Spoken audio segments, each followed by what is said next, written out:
사랑하는 성도 여러분, 하나님의 마음에 합한 자, 하나님의 마음에 드는 사람 라는 말을 여러분들 종종 들어보셨을 것 같습니다.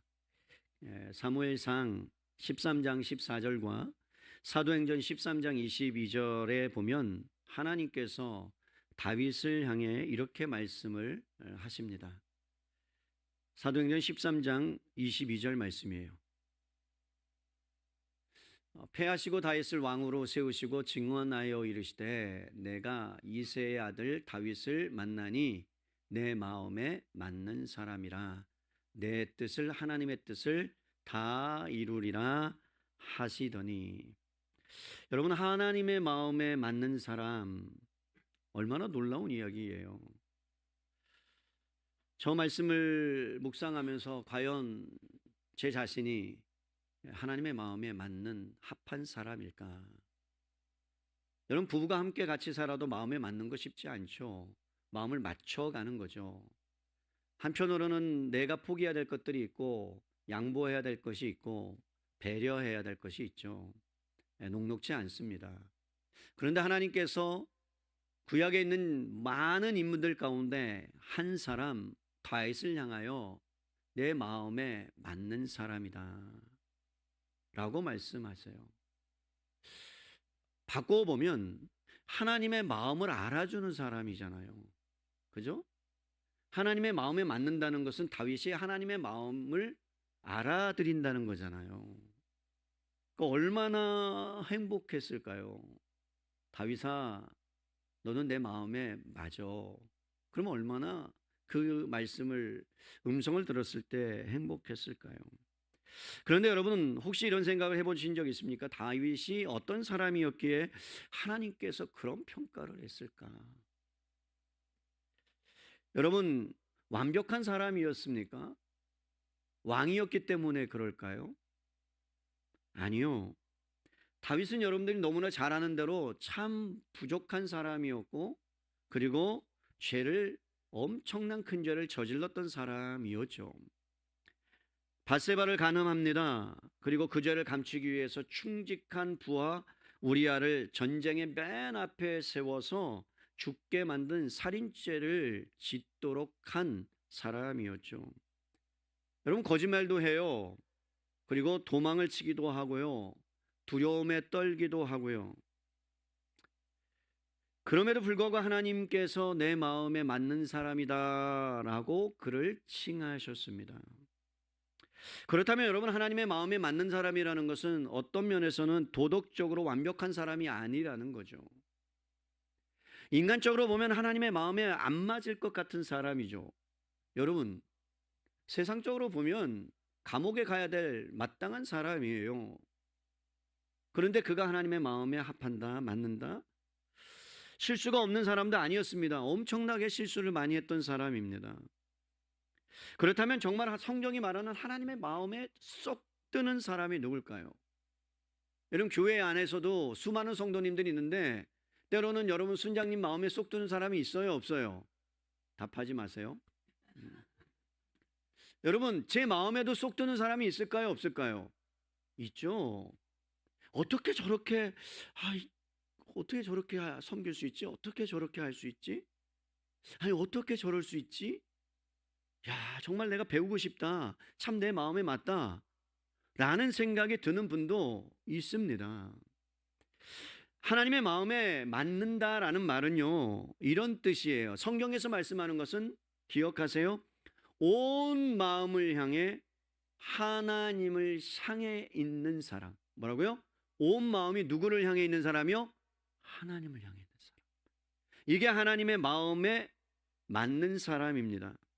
여러분, 하나님을 향해서 마음이 있다는 것, 온 마음이 그를 향하여 있다는 것은요, 자신의 전부를 아낌없이 하나님께 쏟아 부을 수 있다는 거예요. 오늘 우리가 함께 읽은 마가복음 14장에 있는 말씀은요, 구약시대의 대표적인 인물 다윗이 하나님을 향해서 온전한 마음을 갖고 있었던 그것이 신약시대의 한 여인이 다윗이 하나님을 향한 마음이 있었듯이 온전하게 하나님을 향하여 오롯이 마음을 전부 쏟아부었던 여인이었습니다. 여러분, 그의 이름이 마리아예요. 낙인 찍힌 죄인이었습니다. 그런데 그 여인은 자신의 전부를 예수님 발 앞에 모든 것을 쏟아 부었습니다. 그리고 이렇게 얘기하세요. 충격적인 말씀을 하세요.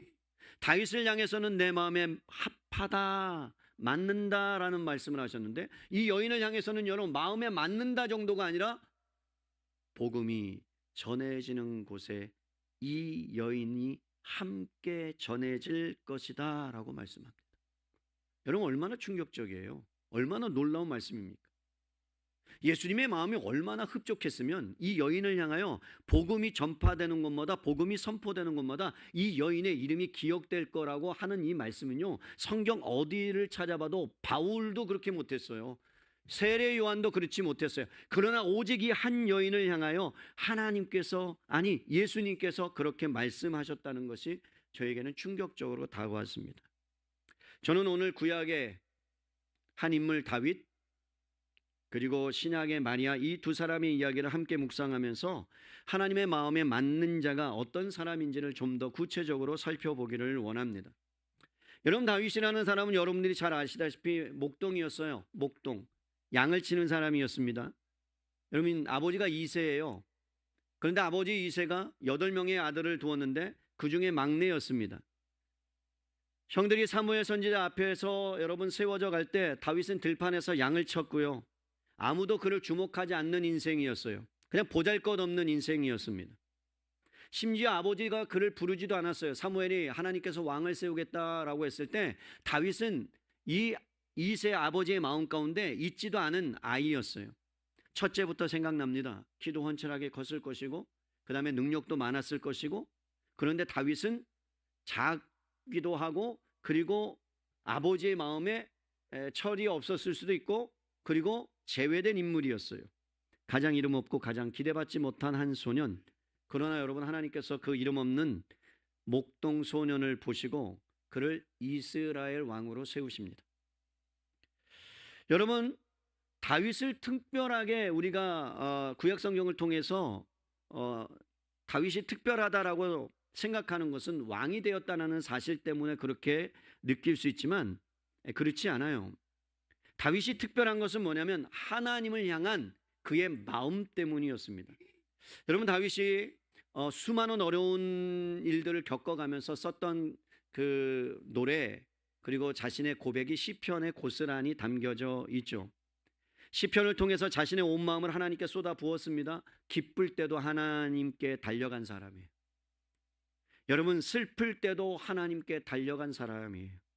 때로는 죄를 짓고 그 깊은 어둠의 골짜기 가운데, 사망의 골짜기 가운데 있을 때에도 그 발걸음을 여지없이 하나님을 향하여 두벅두벅 걸어간 사람이었어요. 여러분, 압살롬의 자기 아들, 사랑하는 아들이 자기를 쫓아올 때에도 때로는 미친 척하면서 블레셋 군대 적군에게 들어가서 자신이 여러분 살기 위해서 모든 것을 여러분 부인하며 내려놓았을 때조차도 다윗은요, 하나님을 향한 마음만큼은 내려놓지 않았다는 거예요. 여러분, 시편 63편 1절에 보면 이 말씀이 있습니다. 우리 함께 읽을까요? 하나님이여, 주는 나의 하나님이시라. 내가 간절히 주를 찾되 물이 없어 마르고 황폐한 땅에서 내 영혼이 주를 갈망하여 내 육체가 주를 앙모하나이다. 여러분, 생각해 보세요.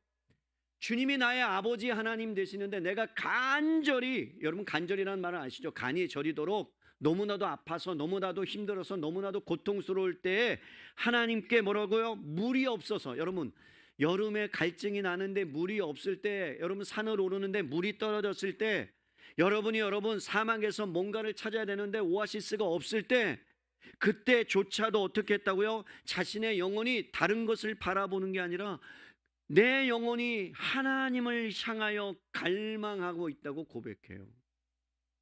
또한 뭐라고요? 내가 때로는 죄 가운데 있을지라도, 내가 죄 가운데 놓였을지라도 주의 말씀 앞에, 그 앞에 주님 앞에 나아가 앙모하는 내 육체까지도 주님 앞에 나아가는 그 열정, 열망, 이것이 하나님의 마음에 합한 사람이라는 뜻입니다. 사랑하는 성도 여러분, 하나님의 마음에 합한 이 다윗이 자신의 삶 가운데 가장 극적으로 자신의 마음을 하나님께 표현했던 장면이 사무엘하 6장에 나와요. 언약궤가 빼앗겼어요. 그리고 여러분, 하나님의 임재의 상징인 언약궤가 빼앗겼을 때 다윗은 날마다 통곡합니다. 여러분, 자식이 아파서 통곡하고 자신이 어려워서 통곡하고 자신이 힘들어서 통곡한 것도 있을 거예요. 그런데 여러분, 자신의 인생을 지탱해 왔던 게 뭔 줄 아십니까? 물질이 아니었어요.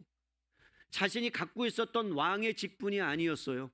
자신의 인생을 지탱했던 것은요, 오직 하나님 자신이었어요. 하나님의 임재였어요. 그래서 여러분, 시편에 뭐라고 말하냐면, 자신이 죄를 저지르고 난 다음에 하나님이요, 내가 주님 앞에 이 극악무도한 죄를 저질렀는데 성령만은 나에게 거두지 않기를 원합니다. 내가 회개하오니 성심만은 거두지 말아 주십시오라고 그렇게 고백했던 이 다윗. 그런데 하나님의 임재의 상징인 언약궤가 적군의 손에 들어가게 되는 거예요. 좌절합니다. 왜요? 삶의 모든 기준이 무너지는 것과 같았습니다. 삶의 방향성을 잃은 것과 같았습니다. 여러분, 다윗이 그러한 언약궤를 빼앗기고 나서 하나님의 은혜 가운데 언약궤가 다시 예루살렘으로 옮겨오는 날 얼마나 기뻤겠어요. 여러분, 집을 뛰쳐나간 아들이 어느 순간에 집으로 돌아오는 것 같은 그 기쁨. 그래서 여러분, 다윗이 왕이었지만 이스라엘의 왕의 위엄을 다 내려놓고 베옷을 입습니다. 그리고 하나님 앞에서 힘을 다해서 춤을 춥니다.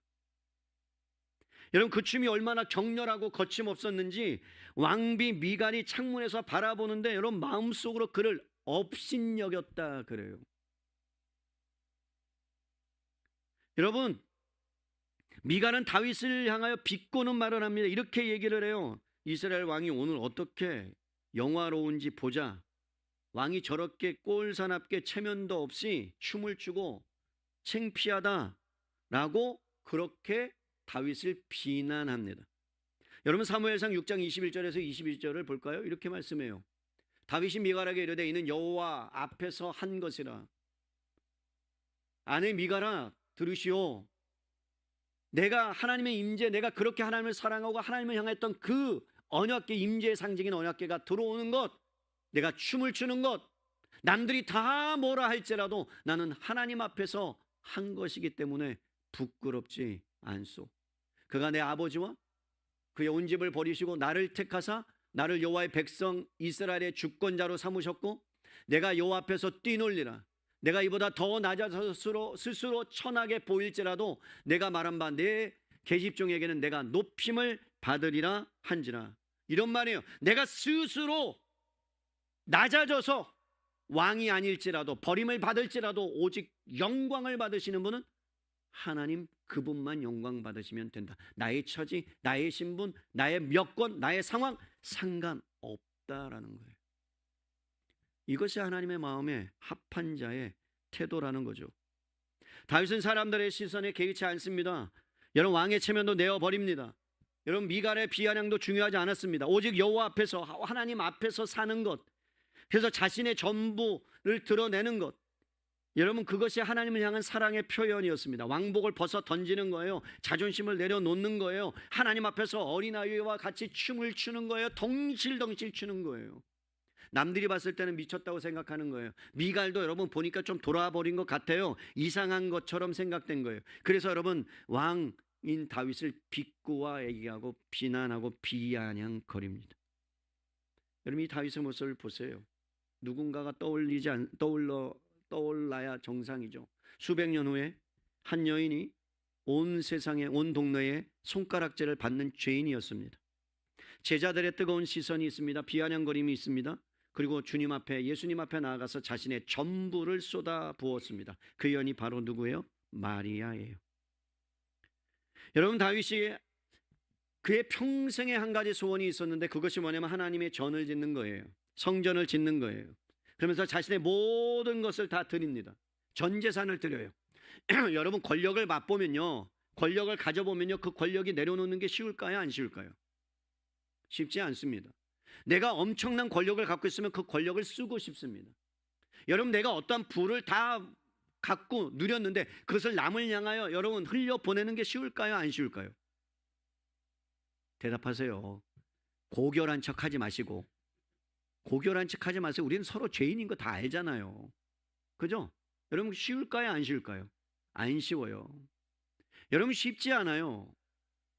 그런데 다윗이 평생 동안 여러분 모으고 그리고 권력을 갖고 있었던 그 다윗이 역대상 29장 2절과 14절에 보면 이런 고백을 해요. 내가 이미 내 하나님의 성전을 위하여 힘을 다하여 준비하였나니 나와 내 백성이 무엇이기에 이처럼 즐거운 마음으로, 다른 말로 표현할게요, 자원하는 마음으로, 기뻐하는 마음으로 드릴 힘이 있었나이까. 모든 것이 주께로부터 말미암았사오니 우리가 주의 손에서 받은 것으로 주께 드렸을 뿐입니다. 여러분, 다윗은 철저하게 하나님으로부터 왔고 하나님이 나에게 은혜도 베풀었고 하나님이 지금 살게 하신 모든 것 가운데는 그 뒷배경에 하나님이 있었다라는 그 철저한 신의식, 하나님 앞에서의 삶을 놓지 않았다는 거예요. 여러분, 아깝지 않았을까요? 어떤 분은 또 이 말씀을 드리면 이렇게 저한테 반문하시는 분이 계셨어요. 목사님, 다윗은 왕이었으니까 다 가졌으니까 그거 못 드렸겠어요? 저는 가져본 적이 없어요. 저한테 줘보세요. 제가 못 드리겠어요? 아니요, 못 드려요. 못 드려요. 지금도 못 하는데 나에게 10억이 생긴다? 못 드려요. 옆에 분에게 얘기해 보세요. 10억 생기면 1억 11조 할 수 있나 물어보세요. 얘기해요, 빨리. 해보세요. 해보세요. 저한테 물어보세요. 목사님 드릴 수 있냐고 물어보세요. 목사님 10억 생기면 1억, 난 5억 드려요. 난 드려요. 저는 할 수 있어요. 아니, 객기 아니에요. 저의 삶이 그랬어요. 여러분, 죄송한 얘기지만 저의 삶이. 저는 여러분 직장 생활할 때 남들에게 미쳤다는 소리 많이 들었습니다. 제가 왜 그랬을까 지금은 가끔 후회도 해요. 5년 직장 생활을 하면서 여러분 나중에 기부금 영수증을 뗐는데 80%가 헌금이었어요. 제 연봉에. 경리가 이렇게 말했어요. 사입이 아니에요? 내가 생각해. 사입이 아닌가? 우리 교회, 내가 다녔던 교회가? 이상하리만큼 감동을 주시는데 주체를 할 수 없는 거예요. 여러분, 왜 감동을 주시는지 아세요? 목사님이 설교하세요. 그리고 제가 저쪽에 앉아 있어요. 그리고 사모님이 계세요. 아들 둘이 있어요. 그리고 성도 한 명밖에 없어요. 그리고 하시는 말씀이 뭐냐면 너무 겨울에 추우니까 여러분 우리 뒤에 있는 냉난방기가 필요하대요. 근데 저쪽에 있는 계신 분은 일을 못할 주부예요. 그럼 누가 감동받아야 돼요? 나밖에 없어. 그럼 저만 감동받아. 그럼 목사님이 얼마나 말씀하시면 드렸어요. 한 번은 또 그러시는 거예요. 놀랜드 피오나가 필요하대요. 그래서 난 놀랜드가 뭔지 몰랐어요. 난 깜짝 놀랐네요. 그 이야기 들으면서. 피아노 중에 엄청 유명한 게 놀랜드예요. 여러분 1996년에 그 당시에 시가로 250만 원. 그게 필요하시대요. 근데 감동은 누가 받아야 된다고요? 나밖에 없어. 그래서 제가 목사님, 주님이 저에게 감동하십니다. 어떻게 하면 될까요? 사오시라고 그러더라고요. 그래서 제가 미국에다가 발주를 내서 미국에서 여러분 김포공항에 온 걸 찾으러 가서 찾았어요. 아니, 그 정도 있으면 되잖아요. 그죠? 아니에요? 그러면서 한마디 더 하셨어요. 그 음색과 또 다른 음색의 키보드 하나가 필요한데 K2가 필요하대요. 그게 200만 원이었어요. 그것도 그냥 사서 드렸어요. 제가 왜 그랬을까? 제가 만약에 결혼을 하고 아이를 낳고 그랬다면 과연 드릴 수 있었을까? 지금은 확실하지 않아요. 근데 그때는 주님께서 저에게 하나님을 향한 그 열정과 하나님을 향한 그 마음과 구원받았다는 그 은혜가 모든 것을 덮고도 남을 만큼 너무나 귀하고 너무나 위대했기 때문에 그렇게 할 수 있었고, 그리고 그것이 아깝다는 생각을 한 번도 한 적은 없었어요. 사랑하는 성도 여러분, 다윗은 평생의 왕이었기 때문에 하나님을 향하여 성전을 드려드리는 게 아니라 그는 평생을 하나님을 향하여 마음이 있었기 때문에 모든 뒷배경에 하나님께서 주셨다는 것을 인정했기 때문에 하나님께 드릴 수 있었다는 거죠. 여러분, 이 고백 안에는요, 마음에 맞는 자의 비밀이 담겨 있는 거예요. 다윗은 자신이 드리는 것이 하나님으로부터 온 것이라는 것을 인정했어요. 그래서 헌신이 자랑이 아니라 감사였고, 그러면서 여러분, 의무가 아니라 기쁨으로 하나님께 드렸다는 거예요. 사랑하는 성도 여러분, 마리아도 마찬가지입니다. 자신의 전부를 드린 것처럼 보이지만 사실은 전부를 드리기 전에 여러분, 먼저 선행돼야 된 게 있었다는 거죠. 마리아가 그 마음을 다하여 예수님 앞에 모든 것을 드리기 전에 선행된 것이 있었어요. 그것이 뭔 줄 아세요? 이미 예수님으로부터 은혜를 받았다는 것을 돌려드린 겁니다. 여러분, 본문은 이렇게 시작돼요. 오늘 본문 말씀을 보죠. 14장 1절에 이틀이 지나면 유교절과 무교절이라 대제사장들과 서기관들이 예수를 흉계로 잡아 죽일 방도를 여러분 구하고 있었어요. 여러분, 이 날짜는요, 그냥 날짜가 아니에요. 일종의 카운트다운이에요. 예수님이 십자가에서 죽을 그 시간이 점점 다가오는 거예요. 이제 48시간이 지나면 예수님이 십자가에 못 박혀 죽으셔야 돼요.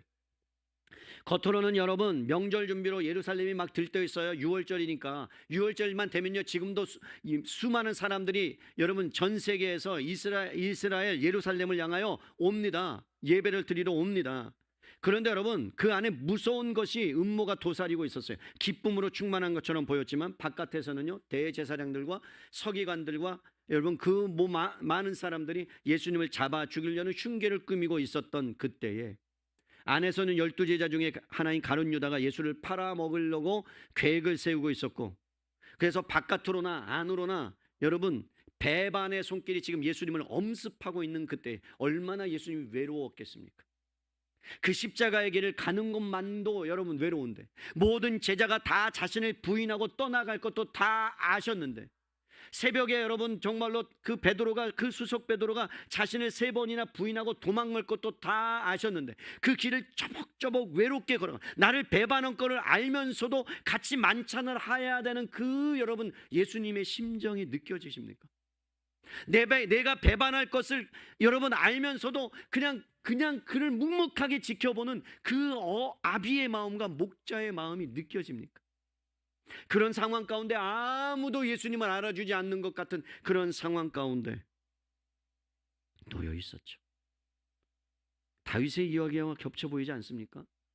여러분, 다윗도 아들 압살롬의 반란으로 인해서 예루살렘으로 쫓겨갈 때 믿었던 참모 아히도벨이 배신하고 적의 편에 선 것을 경험합니다. 외로웠어요. 안팎으로 여러분 배신을 당한 거예요. 자신의 아들한테. 오늘날로 말하면 아들이 부모님을 다 속이고 여러분 어떻게 한 거예요? 전 재산을 빼돌려서 자기의 명의로 다 해버리고, 그리고 아버지를 내쫓는 현상이라는 거예요. 부모님을. 그러면 여러분 마음이 얼마나 외롭겠어요? 얼마나 여러분 파탄이 났겠어요? 절망하겠어요? 그런 상황 가운데 배신당한 다윗은 맨발로 눈물을 흘리며 여러분 올리브산으로 도망갑니다. 예수님이 제자들의 배반과 종교 지도자들의 음모 속에서 예수님은 도망간 것이 아니라 십자가를 향하여 묵묵하게 걸어가십니다. 마치 태풍이 오기 직전에 하늘이 무겁게 내려앉는 순간 배단위 나병 환자 시몬의 집에서 한 여인이 여러분 등장하는 거예요.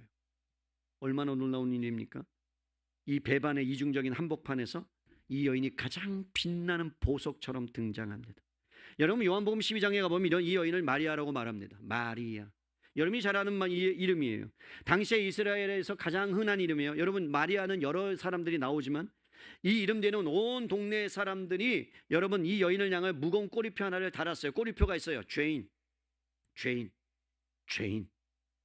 누가복음 7장 37절을 보죠. 이 여인을 향해 이렇게 말합니다. 그 동네에 죄를 지은 한 여자가 있어. 마리아예요. 여러분, 그때 당시에 세리나 창기와 같은 사회에서 완전히 배제된 사람들, 마리아가 그런 부류에 속해져 있었습니다. 여러분, 낮은 신분을 갖고 있었어요. 오늘날로 말하면 한 번 잘못 알려지고 나서 그 이미지를 평생 벗지 못하는 인간. 여러분 낙인의 꼬림표, 죄인의 꼬리표가 그를 평생 따라다니는 그 여인. 동네에서 손가락질을 받습니다. 그런데 그 여인이 어디에 감히 들어와요? 예수님이 계신 그 집을 향하여 들어가는 거예요. 왜요? 여러분 생각해 보세요. 예수님이 지금 여러분 시몬의 집에, 나병 환자 시몬의 집에서 식사할 때 여러분 거기를 향하여 거침없이 들어가는 그 모습. 죄인은요, 이 여인은요 손가락질을 받았기 때문에 예수님께 다가갈 수 없어야 돼요. 갈 수가 없는 상황이에요.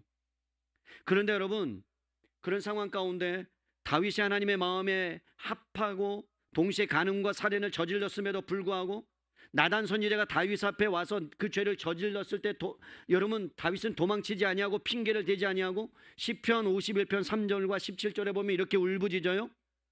물은 나는 죄가를 아오니 내 죄가 항상 내 앞에 있나이다. 하나님께서 구하시는 제사는 뭐라고요? 상한 심령이에요. 여러분 하나님은요 어떠한 죄인이라도 상한 심령, 상하고 통한 마음을 주님께서 그 마음을 가지고 주님 앞에 나아가면 여러분 하나님은 멸시하지 않으시는 줄로 믿습니다. 여러분 우리가 왜 하나님 앞에서 때로는 멸시를 당하는 줄 아십니까? 그 이유는요 우리가 죄인임에도 불구하고 죄를 인정하지 않고 그렇게 극악무도한 죄가 아니에요. 여러분 하나님 앞에서 죄는요 큰 죄와 작은 죄가 있지만 작은 죄나 큰 죄나 하나님 앞에서는 다 죄예요. 십자가가 우리는 필요한 거예요. 그것 때문에 예수님이 십자가에 죽으신 거예요. 근데 우리는 여전히 하나님의 백성인데도 불구하고 죄를 저지르고 있는 그런 가운데 죄가 죄인지도 모르고 살아가는 그러한 현실 가운데 우리는 너무나 여러분 그런 현실 가운데 놓여 있다라는 거예요. 그 가운데 다윗이 말하는 거예요. 내가 상한 심령으로 통회하는 자복하는 마음으로 주님 앞에 나아갑니다. 그것이 하나님의 마음을 사로잡는 거예요. 사랑하는 성도 여러분, 우리가 하나님 앞에 마음에 합한다는 것은 여러분이 헌신을 하고 여러분이 모든 것을 드리는 것이 아니라 상한 심령으로 주님 앞에 다가올 때 하나님이 내 마음에 합한 자라는 그러한 기억이 여러분 기억되는 인생 될 수 있기를 주님의 이름으로 축복합니다. 하늘나라 갔는데 아무도 여러분들 기억하지 못하는 인생이 아니라 정말 하나님 마음에 기억되는 인생이 된다면 저는 여한이 없을 것 같아요. 여러분 10년을 목회하고 앞으로 10년을 달려가는 목회하는 가운데 하나님의 은혜 사랑의 교회 모든 성도님들 한 분 한 분의 헌신과 노력과 애씀과 수고와 그 모든 걸 기억하실 거예요. 근데 그것보다 더 중요한 건 뭐예요? 내가 죄인이라는 그 마음을 가지고 내 마음을 찢고 주님 앞에 나간 그것이 예수님 앞에 새겨지고 그리고 기억되는 인생이야말로 복된 인생인 줄로 믿습니다. 마태복음 7장 7절에 나는 너를 도무지 모른다. 네가 은사도 있고 능력도 있고 귀신을 쫓아내고 그 다음에 기적도 행했는데 내가 너를 도무지 모른다는 그러한 말씀을 듣는 인생이 아니라 네가 죄인임을 알고 내 앞에 나와서 자복했구나.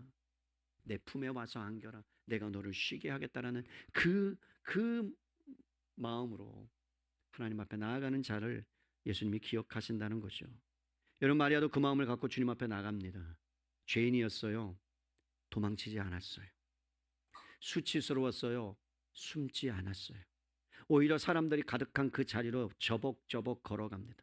여러분 이 여인에게 특별한 것이 하나 있었어요. 오늘 3절 말씀해 보니까 여러분 나병환자 시몬의 집에 식사하실 때에 여러분 한 여자가 매우 값진 향유 곧 순전한 나드, 이름이 한 순전한 나드라는 여러분 향유가 담긴 옥합을 갖고 옵니다.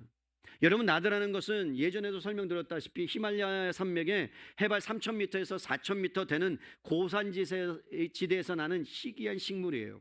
야생의 뿌리에서 난 여러분 겨우 한 뿌리를 막 한아름 해갖고 짜면 이 정도에서 한아름 갖고 짜면 한 방울 정도 나올까 말까 한 아주 수확률이 1%밖에 안 되는 극상품 향유였습니다.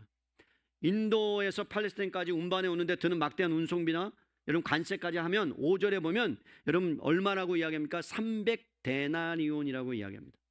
오늘날로 말하면 여러분 한 3천만 원 됩니다. 향유를 담았는데 3천만 원어치예요.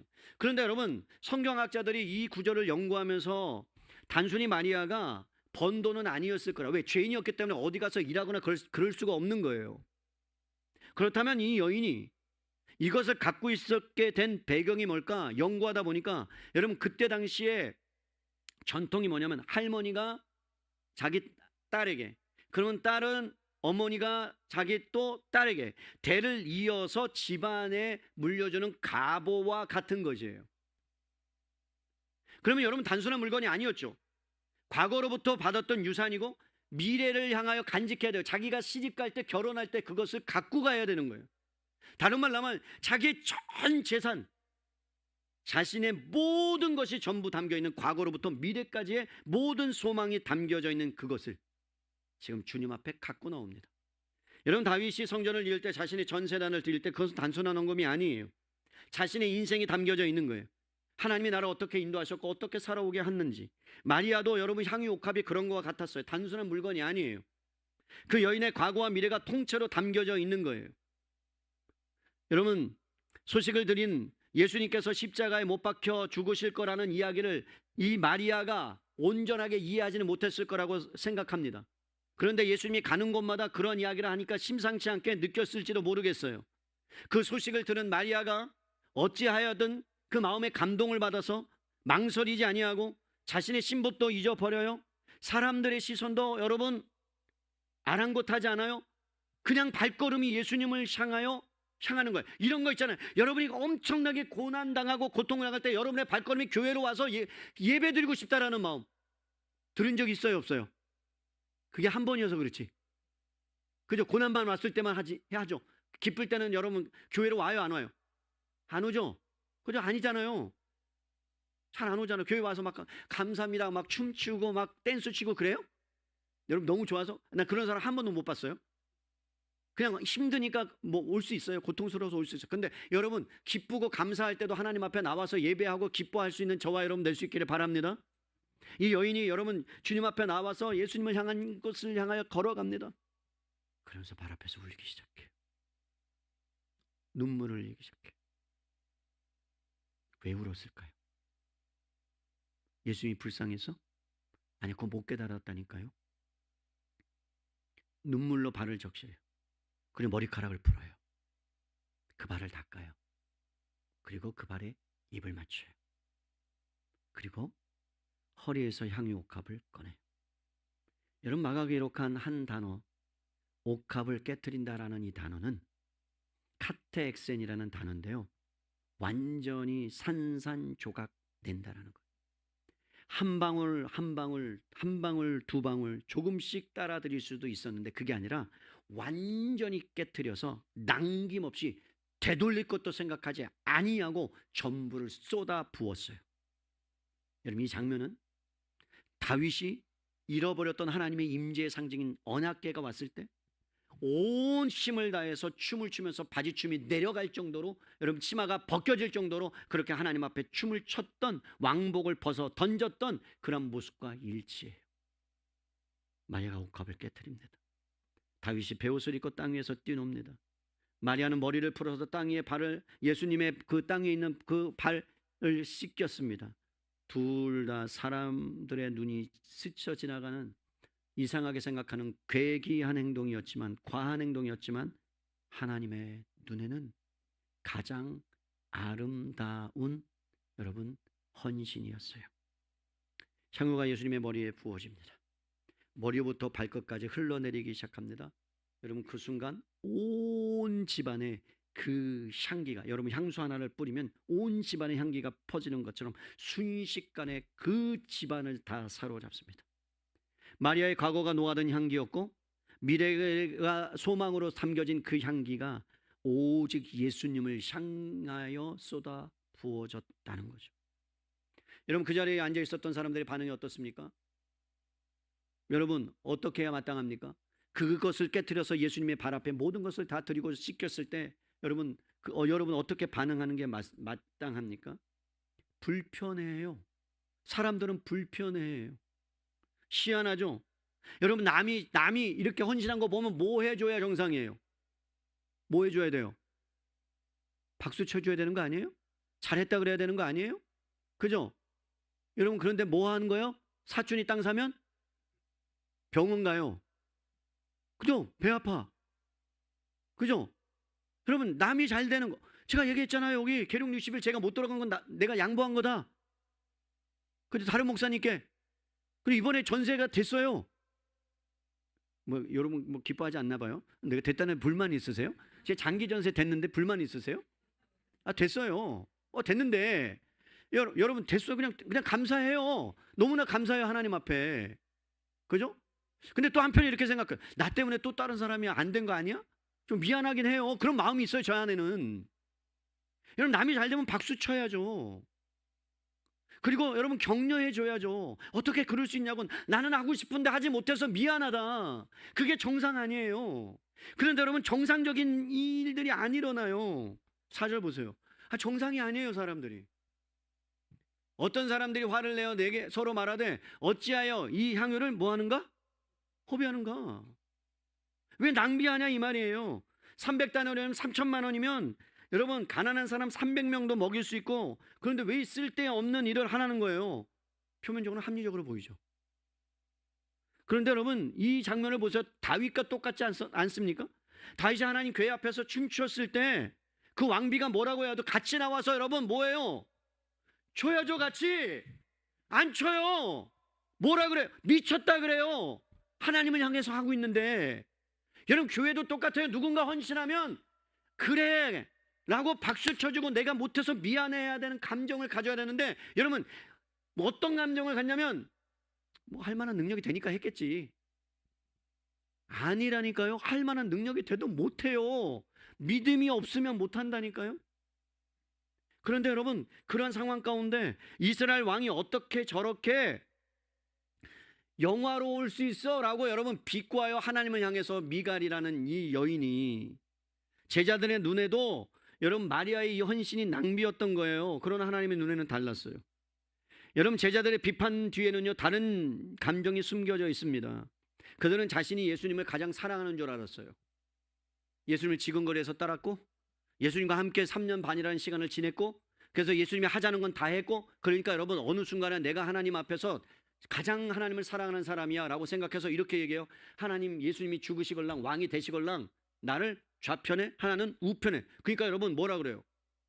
해달라고 하니까 옆에 있는 사람들이 또 제자들이 시기하고 질투하잖아요. 너만 그러냐 나도 좀 하자라고 이야기하잖아요. 그들 마음 가운데는 자기 자신이 하나님을 가장 사랑한다라는 잘못된 생각들이 있었다라는 거죠. 또 한편은 뭔지 아십니까? 마리아가 그렇게 드림으로 사랑이 빼앗길까 봐라는 두려움이 있었어요. 마리아가 그렇게 헌신했으니까 속으로는 나도 저랬으면 좋겠다라는 마음이 있으면서도 겉으로는 뭐라고요? 나도 그렇게 했으면 좋겠다가 아니라 뭐라고요? 저것 때문에 예수님의 사랑이 나에서 저 사람에게로 옮겨가는 거 아니야? 라는 생각을 하는 거예요. 사랑하는 성도 여러분, 주님은 오늘 이렇게 말씀하세요. 계산으로는 마음으로 이해할 수 없고, 그리고 여러분 어머니의 사랑을 어떻게 돈으로 계산할 수 있겠어요? 오랜 친구와의 우정을 어떻게 효율로 따질 수 있겠어요? 예수님을 향한 마리아의 마음을 300대라는 환산할 수 없는 것이었어요. 제자들은 가격표를 보았지만 예수님은 그 마음을 보았어요. 여러분 제가 요즘 고민하는 것이 뭐냐면, 은혜 사랑의 교회가 10년을 달려왔고 앞으로 10년 여러분 많이 가면 15년 제가 있다가 사역하다가 내려놓을 때가 오게 됩니다.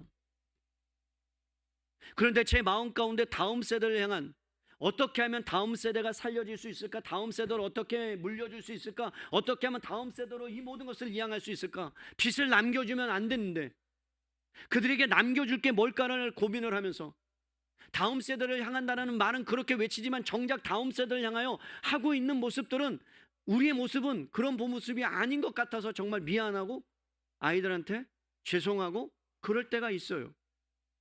그러면서 어떻게 하는 게 정말로 아이들을 향하여 다음 세대를 향하여 키워내는 것일까라는 그런 고민들 앞에 서 있는 거죠.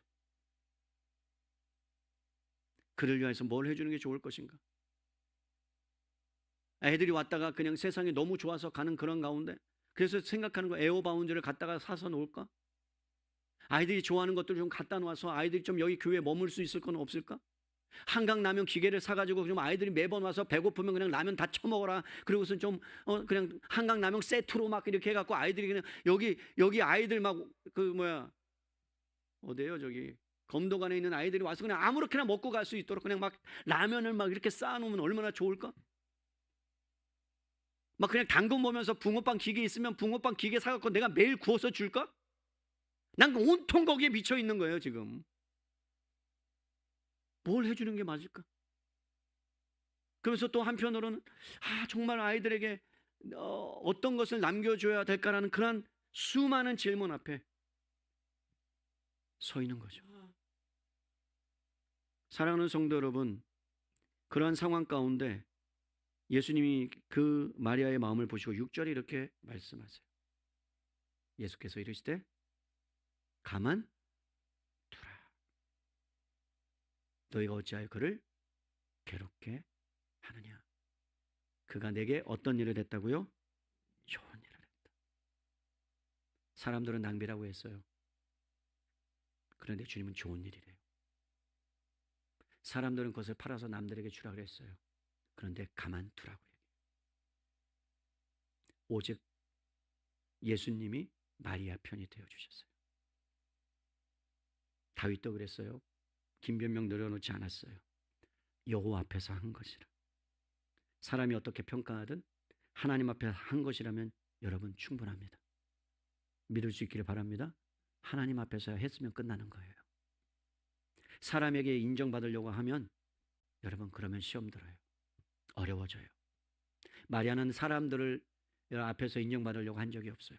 그냥 오직 예수님 그 사랑 때문에 자기가 용서받았다는 그 사실 때문에. 어떻게 알아요? 누가복음 7장 47절에 이렇게 말해요. 이러므로 내가 내게 말하노니 그의 많은 죄가, 여인에 대해서 말하는 거, 사하졌도다. 이는 그의 사랑함이 많음이라 사함을 받은 일이 적은 자는 적게 사랑하니라. 여러분 마리아가 이렇게 할 수 있었던 것은요, 예수님이 나를 용서하신 그 사랑이 너무나 커서 그것을 다 갚을 수 없다는 걸 알기 때문에 지금 자기 자신이 예수님 앞에 할 수 있는 게 뭘까를 고민하고 생각하다가 지금까지 내려온 모든 자기의 갑오 유산과 같은 것을 아낌없이 하나님 앞에 드릴 수 있었던 거예요.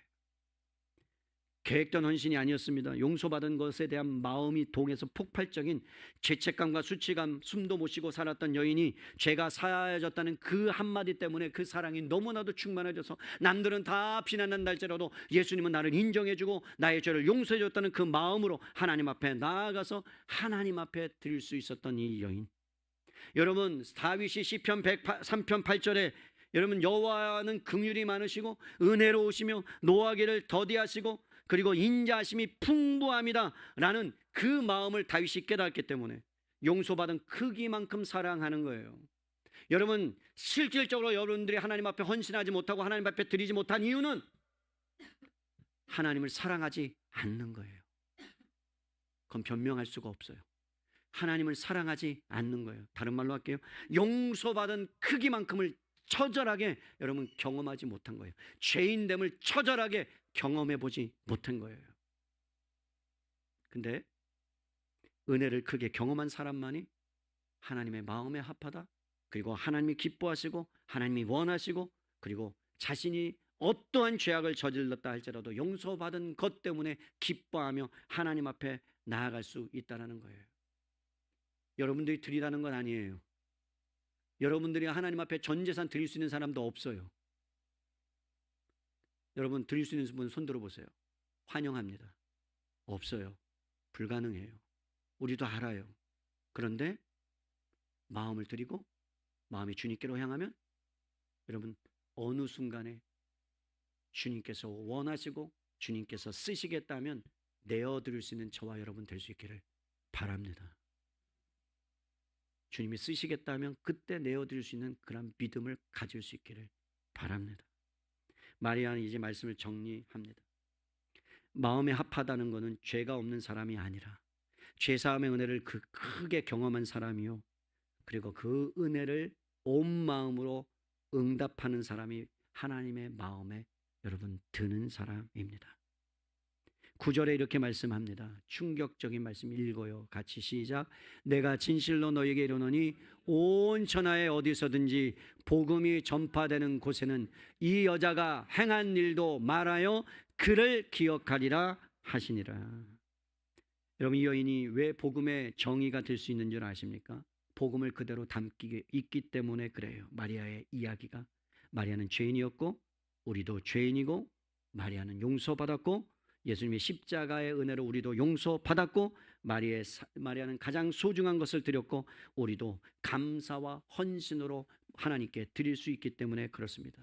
제가 여러분에게 과자 하나 던집니다. 여러분, 주님께서 여러분들에게 무엇을 쓰시고자 할 때 여러분 안에 어떤 것 가만두라 그가 내게 좋은 일을 하였느니라. 여러분 손에는 뭐가 있습니까? 재능, 건강, 꿈, 물질, 시간, 이 모든 것은 우리 시간이 지나면 다 떠납니다. 여호와 앞에서 우리가 언젠가는 다 사라질 것입니다. 그러나 하나님이 나를 용서해 주셨다는 사랑, 은혜만큼은 사라지지 않습니다. 그리고 그 사랑을 향하여 우리가 끊임없이 달려가면 하나님께서 우리의 인생을 기억해 주십니다. 그리고 여러분의 그 손 안에 들려져 있는 것을 계산하지 않고 눈치 보지 않고 하나님 앞에 어느 순간에 여러분이 주님 앞에 드릴 수 있는 그날 주님이 이렇게 얘기하실 겁니다. 가만두라 그가 내게 좋은 일을 하였느니라. 사랑하는 성도 여러분, 여러분의 가장 소중한 것이 뭡니까? 한 예화를 하고 마칠게요. 제 친구 중에 가장 중국에서 선교를 하고 있었던 친구 중에 가장 힘들었을 때가 있습니다. 코스타라는 집회가 유학생들 집회가 있었습니다. 어떤 목사님이 와서 이렇게 설교하셨어요. 당신들에게 있어서 우리 학생들에게 있어서 청소년 집회인데 가장 소중한 것을 하나님께 드리십시오. 그리고 거기다 적으십시오. 여러분이 못 드릴 것 같은 것을 적으십시오. 그리고 오늘 결단하셔야 합니다. 그러자 어떤 학생이 거기다가 가장 소중한 걸 엄마라고 적었어요. 엄마. 그리고 나서 여러분 오해는 하지 마세요. 그렇기 때문에 그 결과가 이랬다는 게 아니에요. 그리고 나서 엄마가 제자 훈련을 마치고 여러분 중국에서 차를 타고 가는데 네 분이 즉사하십니다. 제자 훈련 마치고 돌아가는데 교회가 엄청난 파장이 일어났습니다. 근데 그 네 분 중에 두 분이 불신자 남편이었어요. 교회에다 소송을 겁니다. 왜? 제자 훈련하다 돌아가다가 사고 났으니 교회 책임이다. 온 교회가 발칵 뒤집었습니다. 기도하기 시작합니다. 담당 목사였던 그 최모 목사님은 빼짝 말라서 그냥 원래 말랐는데 빼짝 말라서 저도 몰랐어요. 그냥 중국에 가고 싶어서 가족들하고 갔는데 마침 상해에 갈 일이 있어서 그분을 만났는데 그냥 안아주고 내가 그냥 안아주고 했는데 너무나도 감사하다고 이런 일이 있었다고. 그런데 놀라운 건 이런 거였어요. 그 여러분 불신자 남편이 교회에 소송을 걸고 온 교회는 매일 모여서 기도하기 시작합니다. 그들의 마음을 녹여달라고. 여러분 이렇게 생각할 수 있잖아요. 아이가 엄마를 드렸으니까 그래서 했나? 아니에요. 하나님 그런 분이 아니에요. 하나님은 죄의 조성자가 아니에요. 하나님 인자하세요. 더디세요. 그걸 허락할 리가, 그러니까 그것을 하실 분이 아니에요. 여러분 그냥 사고가 일어난 거예요. 그런데 아빠가 강경하니까 딸이 이렇게 얘기했어요. 아빠, 사실은 내가 가장 소중하게 생각했던 건 엄마였어. 그런데 이런 일이 있었어. 그래서 엄마를 내가 적었어. 근데 나중에 보니까 하나님께서 이러한 일이 있을 것을 준비하시고 미리 그렇게 나에게 한 것 같아 라고 도리어 이 딸이 아빠를 막아선 거예요. 그러면서 여러분 결과적으로는 그 두 분이 고소를 취하하고 그리고 두 분이 주님께로 돌아오는 놀라운 은혜의 역사가 일어났어요. 사랑하는 성도 여러분, 소중한 것을 드린다는 건 쉬운 일이 아닙니다. 그런데 어떤 면에선 쉬운 겁니다. 왜냐하면 주님은 우리에게 전부를 주셨기 때문에 그렇습니다. 생명을 주셨기 때문에 그렇습니다. 우리는 많은 것들을 아까워합니다. 11조 드리는 것도 아깝죠. 주령금 드리는 것도 아깝죠. 다른 것 드리는 것도 아깝죠. 살다 보니까 그래요. 들어갈 게 얼마나 많은지. 그죠? 자녀 키우려면 고등학생 되면 여러분 학비가 얼마나 많이 들어갑니까? 그냥 학원 보내는데 40만 원 이렇게 들어가요. 여기 그래도 적게 들어가요. 강남 가면 한 50만 원 해요. 그죠? 그러니까 막 100만 원씩 들어가고 고등학교 한 명 치우려면 학원비만 150만 원씩 들어가고 대출금 갚아야지. 생활비 써야지. 먹고는 살아야지. 그러니까 여러분 할 수 있는 게 없는 거예요. 그러면서 우리는 합리화합니다. 이러니까 못 드리고 저러니까 안 되고. 그래, 하나님은 이해하시겠지. 하나님 이해하시죠. 그런데 여러분의 중심과 여러분의 마음을 보셔야 되는 거예요. 하나님의 마음에 합한 자는 내가 비록 부족하고 힘들고 그런 상황일지라도 마음만큼은 하나님 앞에 가야 돼. 그렇게 해놓고선도 뻔뻔하게 나는 괜찮아라고 하는 게 아니라 죄송합니다. 하나님 나에게 모든 것을 주셨는데 내가 그럴 만한 믿음이 없다고 고백하시고, 그리고 드릴 만한 힘도 달라고 고백하시면 하나님께서 그런 힘과 능력도 베풀어 주실 줄로 믿을 수 있기를 바랍니다. 저는 하나님의 마음에 기억되는 인생 됐으면 좋겠고, 하나님께서 여러분의 인생을 여러분 거셨던 것처럼, 하나님이 우리의 인생을 향하여 목숨을 거셨던 것처럼 십자가 앞에서 우리의 자신을 먼저 깨트리고 먼저 하나님 앞에 죄인됨을 인정하고, 그리고 남은 인생을 정말 기쁨과 자원하는 마음으로 하나님 앞에 살아내시기를 주님의 이름으로 간절히 축복합니다. 아멘. 우리 다 같이 자리에서 일어나셔서 마지막 찬양 부르시고 헌금 위에 기도하고 축도함으로 예배를 마치겠습니다.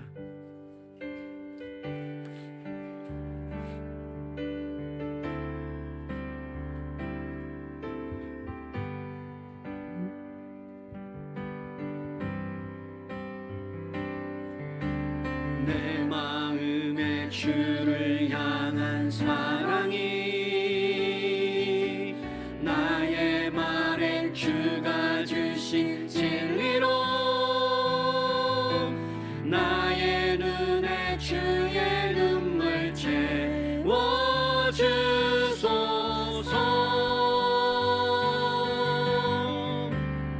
내 입술의 찬양의 향기가 내 입술의 찬양의 향기가 두 손에는 주를 닮은 섬김이 나의 삶에 주의 흔적 남게 하소서.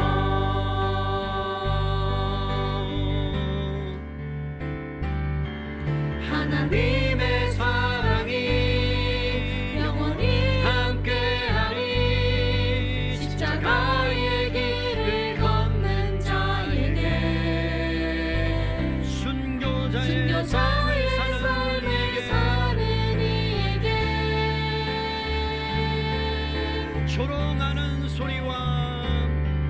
조롱하는 소리와 세상 유혹 속에도 주의 순결한 신부가 되리라. 내 생명 주님께 드리리. 하나님의 사랑이 영원히 함께 하십니다. 하나님의 사랑이 영원히 함께하리. 십자가의 길을 걷는 사람들에게, 순교자의 삶을 사는 이에게 조롱하는 어떤 소리에도 주님 굴하지 않겠습니다. 조롱하는 소리와 세상 유혹 속에도 주의 순결한 신부가 되리라. 내 생명, 내 생명, 내 생명, 내 생명, 내 생명, 내 생명 주님께 드리리. 우리 한 번만 더 기도하십시다. 여러분, 3월 22일에는 임직자 투표가 있습니다. 어떤 분들이 세워질지 잘 모르겠지만 하나님 은혜 사랑의 교회가 처음 세우는 이 임직자들 가운데 사모함으로, 감사함으로, 겸손함으로 교회를 세우는 것에 하나님 순종함으로 이 모든 것들을 잘 감당하고 하나님 직분자를 하나님 세우는 일에 목회협력위원회가 지혜와 명철과 통찰력을 허락하여 주셔서 합당한 인격과 성령이 충만한 분들이 세워지게 하시고 교회의 덕이 되게 하시고 영광이 되게 하시고 이 일을 통해서 교회가 든든하게 세워지는 그러한 역사가 있게 달라고 한 가지를 위해서 기도해 주시고요. 한 가지는 하나님, 다음 세대를 위한 하나님 우리의 꿈이, 우리의 비전이 하나님 아버지 어떻게 흘러가야 될지, 아버지 하나님, 믿음의 선배들이, 어른들이, 권사님들이 헌신했던 그 유산을 이제는 우리 젊은 세대가 그것들을 잘 이양하고 아버지 하나님 그들에게 흘려보낼 수 있도록 아버지 다음 세대를 우리가 책임지겠습니다. 우리를 사용하여 달라고 우리 주여 한번 부르며 기도합니다. 주여, 아버지 하나님 고맙습니다. 감사합니다. 아버지 오늘 이 시간에 주님 앞에 간절히 기도합니다. 인직자를 위해서 기도합니다. 아버지 하나님 뽑힐 만한 분들이 아버지 세워지게 하시고 하나님을 사랑하며 하나님께 예배하며 하나님의 사랑을 아버지 하나님 아버지 받는 수많은 하나님의 용사들이 믿음으로 세워지도록 주여 인도하시고 붙들어 주시옵소서. 아버지 하나님 그들을 아버지 선택할 때에 아버지 성도님들이 함께 하나 되며 함께 마음으로 기도하고 그렇게 하나님 믿음의 사람이 뽑힐 수 있도록 주여 인도해주시길 간절히 바라고 원합니다. 하나님 아버지 고맙습니다. 또 하나님 아버지 우리 교회의 다음 세대를 향하여 우리가 무엇을 드릴지 어떻게 해야 될지 우리에게 깨닫게 하시고 우리가 하나님 그 일을 향하여 나아갈 수 있도록 주여 인도하여 주시옵소서. 아버지 하나님 감사합니다. 하나님 우리를 죄에서 저주에서 사망에서 주님께서 우리에게 모든 것을 다 주셨는데 하나님 우리가 어느 순간부터 하나님에 대한 사랑이 식었고 하나님에 대한 열망이 식었고 하나님에 대한 갈망이 식어져 감을 하나님 우리는 보게 됩니다. 하나님 오늘 말씀처럼 수많은 사람들이 비아냥거려도 나는 예수님 한 분만으로 충분해. 주님이 나를 위해서 십자가에 죽으신 그 은혜가 얼마나 크고 놀랍고 위대한지를 우리 마음 깊이 새기며 아버지 내 가족과 내 친척과 주변에 있는 모든 사람들에게 그 복음이 편만하게 흘러갈 수 있는 은혜를 하나님 먼저 우리에게 은혜를 베풀어 주시기를 원합니다. 아버지 내 가진 것 어느 시간이 되면 다 놓고 떠나야 되는데 그것이 평생 하나님 내 것 그냥 움켜쥐며 사는 인생이 아니라 주님 것 맞습니다.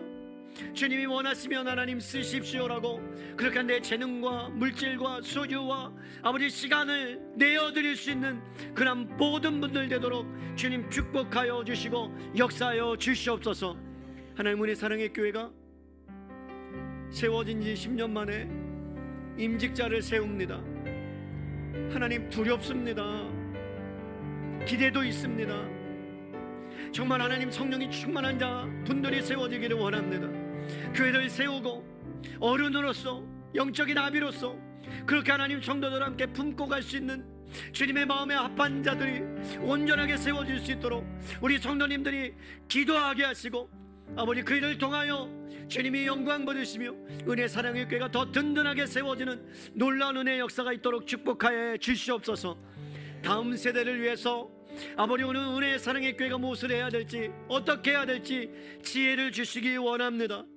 아버지 변화가 필요하면 물질이 필요하면 해야 하는 건 마땅합니다.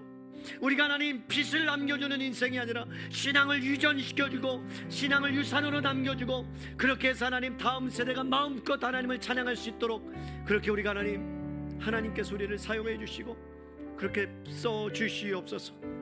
귀한 예물 올려드립니다. 아버지 애쓰고 수고하고 한 달 동안 아버지 하나님 그렇게 수고하고 열매 맺은 그 뒤에 하나님께서 나에게 주신 것 내가 돌려드립니다 라는 고백처럼 아버지 하나님 직장의 문을 열어주시며 취업의 문을 열어주시며 든든하게 사업이 확장되고 아버지 물질이 없어서 쪼들려서 하나님을 원망하지 않게 하시고 물질이 너무 많아서 교만해서 하나님을 떠나는 영혼 없도록 도와주시고 정말로 하나님이 나에게 주신 값진 인생 그렇게 살아낼 수 있도록 이 물질을 사용해 주시고 붙들어 주시옵소서. 세마 장학 헌금 또한 하나님 주일헌금 감사 예물 선교 예물 건축 예물 이 모양 저 모양으로 드려진 예물마다 그 예물에 맞게끔 쓰여지며 더 많이 드릴 수 있는 하나님 환경과 여건도 허락하여 주시옵소서. 오늘 오랜만에 나온 영혼들이 있습니다. 그의 사정과 형편을 아시는 주님, 하나님 위로하시고 붙드시고 오직 하나님께 붙들림 받은 멋진 인생으로 살아가도록 주님 축복하시고 역사하여 주시옵소서. 이제는 죄와 사망의 권세를 깨뜨리시고 부활의 생명되어 주신 예수 그리스도의 은혜와 하나님 우리의 극진하신 사랑하심과 성령님의 내주교통 역사 함께 하심이 하나님의 마음에 드는 자로 살아가기를 원하는 은혜의 산을께 모든 성도님들 머리 위에 한국교회, 북한동포와 세계열방과 세마학교와 물구는 기도학교와 다음 세대 위에 이제부터 영원토록 함께 있을지어다. 아멘. 조동하는 소리와 세상 유혹 속에도 주의 성령한 신부가 되리라. 내 생명 주님께 드리리.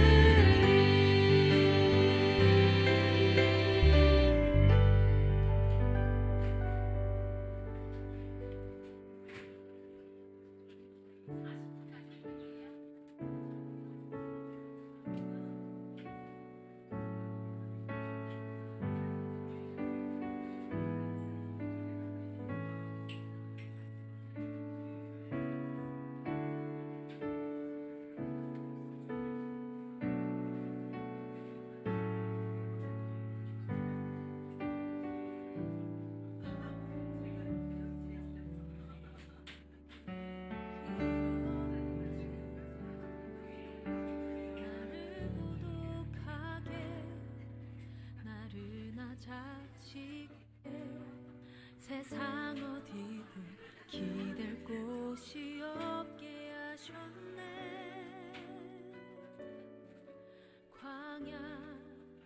광야에 서 있네.